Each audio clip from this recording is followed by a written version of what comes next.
ہجرت کی رات میرے نبی نکلے تو ابو بکر کبھی آگے چلتے کبھی پیچھے چلتے، کبھی آگے چلتے کبھی پیچھے چلتے۔ آپ اپنے پنجوں کے بل چل رہے تھے کہ پاؤں کے نشان نہ پڑ جائیں اور کھوجی نہ دیکھ لے، تو پھر آپ نے فرمایا ما لکا یا ابا بکر، ابو بکر کیا ہوا ہے؟ کبھی آگے آ جاتے ہو کبھی پیچھے ہو جاتے ہو۔ کہا یا رسول اللہ، جب مجھے خیال آتا ہے آگے کوئی چھپا ہوا دشمن وار نہ کر دے تو میں آگے ہو جاتا ہوں کہ میرے اوپر آئے، آپ پہ نہ آئے، اور جب مجھے خیال آتا ہے پیچھے سے کوئی آ کے حملہ نہ کر دے تو میں بھاگ کے پیچھے ہو جاتا ہوں کہ آپ کے اوپر وار نہ آئے، میرے اوپر آئے۔ اور پھر جب غار ثور پر پہنچے، جبل ثور، تو آپ چڑھ نہیں سکتے تھے، ساری انگلیوں سے خون نکل رہا تھا، جو کہ آپ ایسے چلے تھے ایسے۔ ابوبکر نے کندھے پہ بٹھایا اور پورا پہاڑ طے کیا، اوپر لے گئے، آپ کو باہر بٹھایا، سارے سوراخ بند کیے، اور اس کے بعد سوراخ زیادہ تھے تو پگڑی کو اتارا، اس کو پھاڑ کے سوراخ بند کیے، پھر اس کے بعد سوراخ زیادہ تھے، کرتے کو اتارا اور پھاڑ پھاڑ کے سوراخ بند کیے، ایک جس میں سانپ تھا وہاں اپنی ایڑی کو رکھ دیا، کہا مرحباً یا رسول اللہ۔ آپ اندر آئے تو اندھیرا تھا، آپ کو پتہ نہیں چلا، جب تھوڑی سی روشنی ہوئی تو آپ نے دیکھا نہ کرتا نہ پگڑی۔ ابو بکر مالک، یہ کیا ہوا ہے؟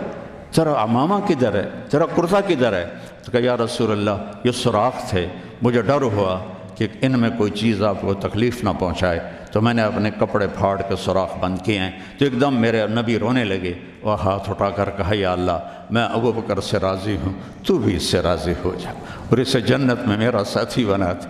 تو ایک دم جبریل آئے، یا رسول اللہ، اللہ تعالیٰ فرما رہے ہیں ہم ابو بکر سے راضی ہو اور جنت میں آپ کا ساتھی بنا دیا۔ انہوں نے میرے نبی کی زندگی کو یوں سچ کر دکھایا۔ موسیٰ علیہ السلام کی قوم کو اللہ نے کہا جاؤ ملک شام جا کے عمالقہ سے لڑو،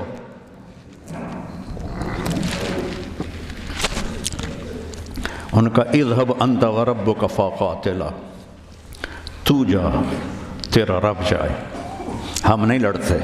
اور بدر کے لیے جب آپ نے پوچھا بولو کیا کرنا ہے تو مقداد ابن اسود نے کہا اذا لا نقول كما قالت بنو اسرائیل اذهب انت وربك فقاتلا بل نقاتل امامك وخلفك وعن يمينك وعن شمالك۔ یا رسول اللہ ہم بنو اسرائیل نہیں ہیں کہ کہیں جا اور تو تیرا رب لڑے، ہم آپ کے آگے لڑیں گے، پیچھے لڑیں گے، دائیں لڑیں گے، بائیں لڑیں گے، ہماری لاشوں سے گزر کر وہ جائیں گے۔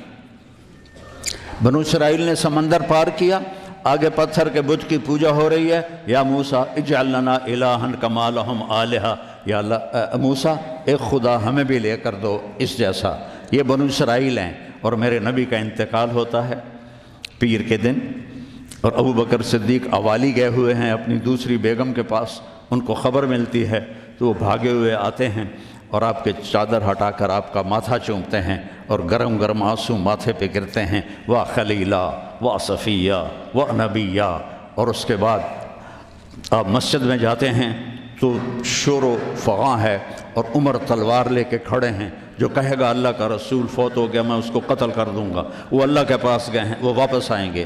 تو ابو بکر ممبر پر آئے، کہا عمر اقعد اقعد، کھڑے ہوئے آدمی کو کہنا ہو بیٹھ جاؤ تو اقعد، اور لیٹے ہوئے آدمی کو کہنا ہو بیٹھ جاؤ تو اجلس۔ یہ حسن عربی ہے کہ ہر حیت کے لیے الگ لفظ ہے، کھڑے کے لیے اقعد، لیٹے ہوئے کے لیے اجلس۔ عمر اقعد، کہا نہیں بیٹھوں گا۔ تو پتہ چل گیا کہ جوش میں ہے، ممبر پر آئے، ایھا الناس من کان یعبد محمدا فإن محمدا قد مات، جو محمد کی پوجا کرتے تھے وہ سن لو کہ انہیں اللہ نے بلا لیا، ان کا انتقال ہو گیا۔ ومن کان یعبد اللہ فإن اللہ حی لا یموت، اور جو ایک اللہ کی پوجا کرنے والے ہیں ان کا رب زندہ ہے، موت سے پاک ہے۔ میرے نبی نے ایسے لوگ تیار کیے جنہوں نے میرے نبی کی زندگی کو سچ کر دکھایا اور جانوں کے نذرانے پیش کر کے آپ کی زندگی کو دنیا میں زندہ کیا۔ اس لیے واحد جماعت ہے صحابہ کی جن کی زندگی میں ان کو جنت کے وعدے کر دیے گئے، کلن وعد اللہ الحسنی۔ اس میں سابقین بھی اور لاحقین بھی، سب کے لیے جنت کا اللہ تعالیٰ نے وعدہ فرما دیا ہے۔ ایک امت تیار کی، ایک امت تیار کی۔ سارے قرآن نہیں پڑھے ہوئے تھے، حضرت خالد بن ولید نے فجر کی نماز پڑھائی، تھوڑی سی آیات ایک جگہ سے پڑھی، تھوڑی سی ایک جگہ سے، تھوڑی سی ایک جگہ سے، اس طرح کر کے انہوں نے نماز مکمل کی، اور نماز کے بعد کہنے لگے لقد شغلنی الجہاد عن القرآن، بھائی معاف کرنا، جہاد کی وجہ سے میں تو قرآن بھی نہیں پڑھ سکا۔ لیکن بنے کیا؟ وہ بنے کیا؟ موتا کی جنگ ہے اور میرے نبی کے سامنے منظر کھل چکا ہے۔ آپ نے فرمایا تھا جب چلے تھے کہ پہلا امیر زید بن حارثہ ہوگا، یہ شہید ہو تو پھر جعفر بن نبی طالب ہوگا، یہ شہید ہوں تو پھر عبداللہ بن رواحہ ہوں گے، یہ شہید ہوں تو پھر جسے مرضی بنا لینا۔ ایک یہودی سن رہا تھا، کہنے لگا اے ترایتا گئے، یہ گئے، یہ نہیں زندہ آتے۔ تو اور وہاں 1,00,000 رومی اور 3,000 صحابہ۔ تو حضرت زید بن ثابت شہید ہوئے، اللہ کے نبی نے کہا تقدم زید فقاتل وقتل ودخل الجنہ ثم اخذ الرایۃ جعفر فقاتل وقتل ودخل الجنہ۔ پھر عبداللہ بن رواحہ ایک کونے میں 3 دن سے کچھ نہیں کھایا تھا، گوشت کی بوٹی نوچ رہے تھے کہ آواز پڑی جھنڈا گر گیا ہے عبداللہ، تو انہوں نے وہیں پھینکا۔ پہلے 2 درویش تھے، فقیر تھے، یہ بڑے مالدار تھے۔ پہلے 2 مہاجر تھے، یہ انصاری تھے۔ 4 بیویاں تھیں، باغات تھے، غلام تھے۔ فتردد بعد التردد، تو تھوڑی دیر کے لیے بیوی بچے غلام باغات کا خیال آیا، تو کہنے لگے عبداللہ بیویوں کا خیال ہے سب کو 3 طلاق، باغات کا خیال ہے سارے صدقہ، غلاموں کا خیال ہے سارے آزاد۔ اقسمت یا نفس لتنزلن کارہتن او لتطاوعن ان اجلب الناس وشد الرن ما لی اراکی تکرہین الجنہ قد طالما قد کنت مطمئنہ هل انت الا نطفۃ فی شنہ۔ اے عبداللہ کافی زمانہ گزر گیا ہے زندگی گزارتے ہوئے، چل اپنے ساتھیوں کے ساتھ مل تو بھی، اور جھنڈا اٹھایا اور آگے بڑھے۔ اور آپ نے فرمایا اب عبداللہ نے جھنڈا اٹھایا اور آگے بڑھے اور قتل ہوئے، اور پھر آپ خاموش ہو گئے تھوڑی دیر کے لیے۔ انصار کہنے لگے کہ ہمارے اوپر قیامت ٹوٹ پڑی کہ کیوں رک گئے۔ دونوں کی دفعہ تو فوراً فرمایا، اب کیوں رک گئے؟ پھر آپ نے کہا وَدَخَلَ الْجَنَّةِ۔ تو انصار نے عرض کی یا رسول اللہ آپ رک کیوں گئے تھے؟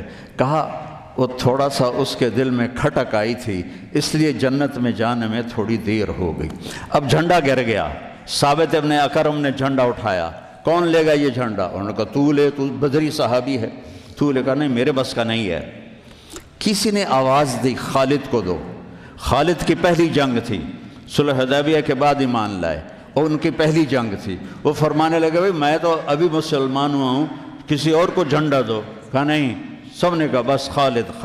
انہوں نے ایک ہاتھ میں جھنڈا لیا، اور جب یوں تلوار کو جب اٹھایا نا، تو میرے نبی نے فرمایا ثم صلی اللہ سیفا من سیوفہ، اب اللہ نے اپنے تلواروں میں سے ایک تلوار کو نیام سے باہر نکالا ہے، اور انہوں نے ساری رومیوں کی فتح کو شکست میں تبدیل کر دیا۔ 9 تلواریں ان کے ہاتھ سے ٹوٹیں لڑتے لڑتے، اور اتنا روب چھا گیا کہ پورے روم میں دہشت پھیل گئی خالد ابن ولید کی۔